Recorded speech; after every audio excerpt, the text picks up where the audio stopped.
كنا بنلعب كورة، فأنا بقول له عايز أشتغل، فقال لي ممكن تشتغل معانا كده، وفي ناس ممكن يدوك فلوس من حاجة بسيطة يعني من غير إن تتعب ولا حاجة.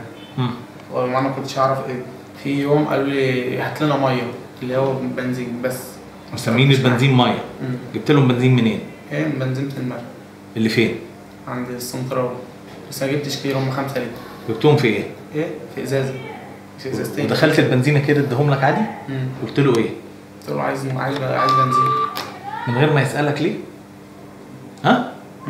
معاهم مع أسامة دوت، كان معاه أكياس فيها بنزين، وقال ننط الأول الجرازات، عايزين 6 انفار ينطوا معانا جوه عشان نولع في المترو. نط معاه 6 انفار معرفش أسمائهم خالص، راحوا نطوا جوه وراحوا ماسكين الأكياس وابتدوا يحدفوا على المترو، وبعد كده راحوا واحد راح مسك إزازة مولوتوف وراح إيه رماها على المترو، راح المترو كله ولع.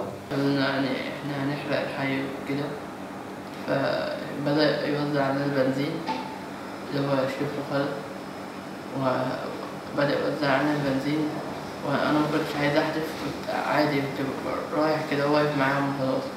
كنت راح اسمه قال لي لا احدفها وخلاص يعني، فاداني وقال لي احدفها، رحت حدفت الإزازة على يعني الحرق كله كان من على البوابة.